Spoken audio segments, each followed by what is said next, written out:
In 2002, I moved back from Australia to Ireland. It was a shock to me that I'd be back in Ireland. When I'd left 5 years earlier, I always imagined I'd never live in Ireland again. I did love coming home for visits, but living abroad, first in Switzerland and then in Australia, was a joy. I moved home mostly so I could study, but there was another reason. I was really keen to kiss a man. Not just one particular man, just a man. I was 27. I was only out to a few friends, but not many. And I was keen to imagine the free world outside of religion where I could go on dates. I'd worked with a religious group in my time overseas. And had I ever kissed anyone or been discovered to have been in a relationship with anybody or in a fling, I would have been fired.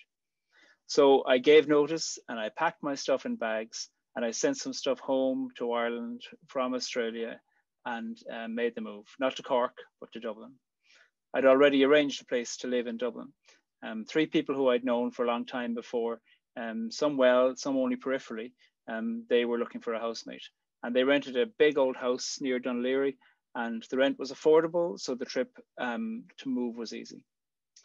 I needed to live in Ireland for a year before I could qualify for a student grant. So I got some jobs locally and settled into living with fantastic housemates. We had lots of shared meals and evenings around the fire or the television, and a household of people who were always patient when I had various strange religious friends from overseas coming to visit me. One particularly strange religious friend asked if he could come for 3 days.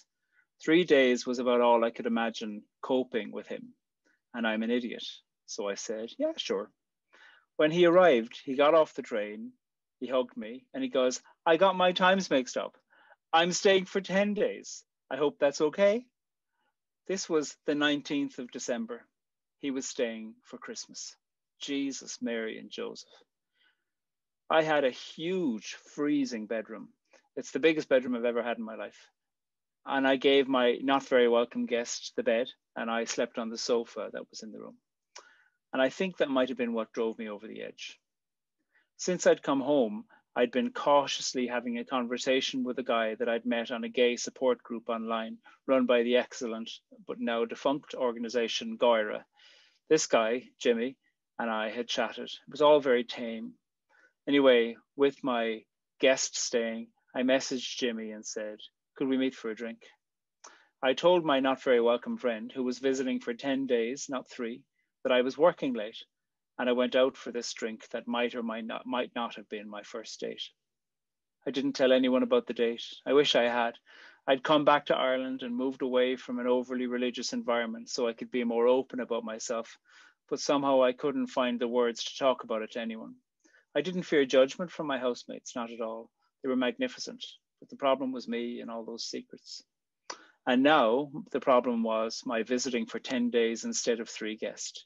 He definitely would have given me all the judgment. He was not a fan of the gays.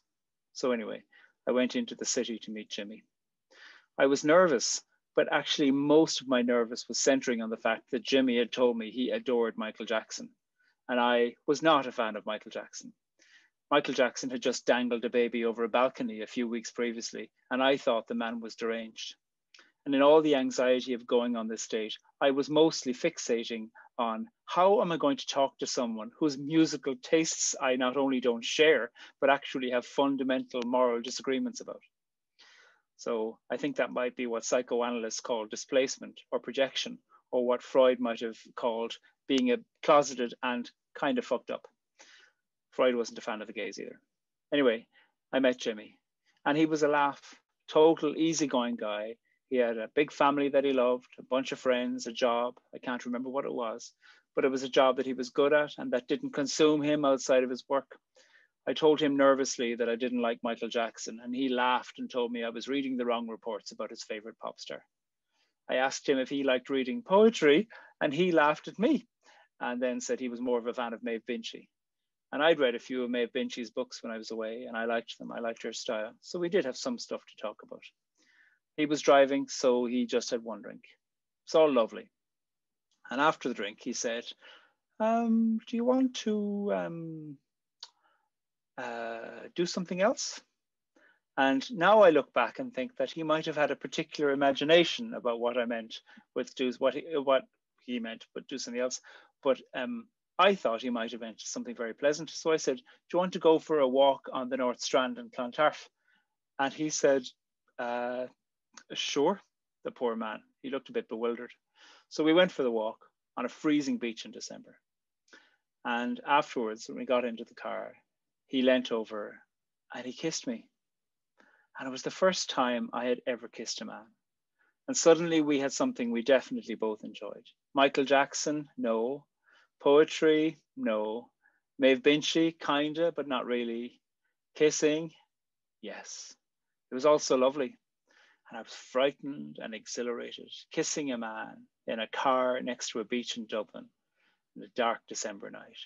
Previously, I'd only been to this beach for prayer meetings in order to bind up the spirits of evil coming from other principalities and powers across the way from England. And I think that memory of the prayer meetings I'd had on the beach might have been the downfall. I was so fucked up and frightened. I broke off the kiss and I looked at him with absolute, complete seriousness. For him, I think it was just a nice kiss with a fella I probably will never see again, but it was a lovely way to end a pleasant evening, kind of a deal. For me, it was the first time I have engaged with actual homosexual activity with a man. And I felt like I needed to make a statement to him, but mostly for me. I looked at him very, very seriously and said, "I need to tell you that in spite of what's just happened, we will not be able to get married and spend our lives together." So of all the things that he was expecting to hear, this was not, I imagine, on his expectation list. This was 2002. Civil partnerships weren't legal. Homosexuality hadn't even been formally decriminalized in Ireland for 20 years by that stage. The idea of marriage was definitely not on his mind. I have no idea what I was saying.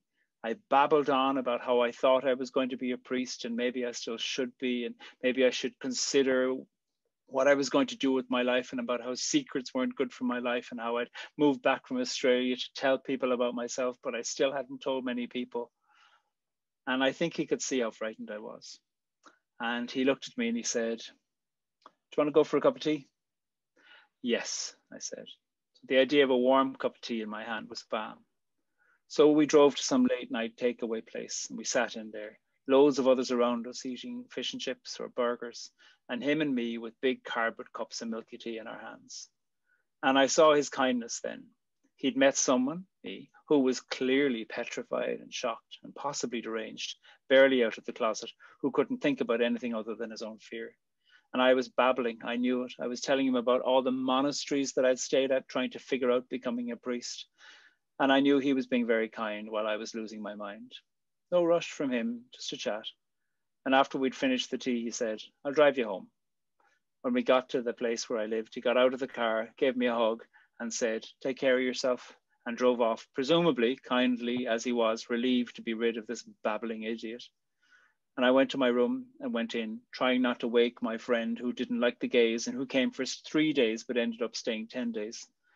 And trying to sleep on that couch in my room, I could hear my friend sleeping, breathing heavily, but I couldn't sleep. That kiss and all the desire and the secrecy and the raw fear and the cup of tea and that kind man, Jimmy.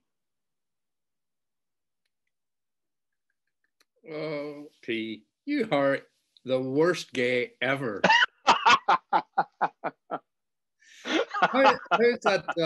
How's that barrier of musical tastes working out for you?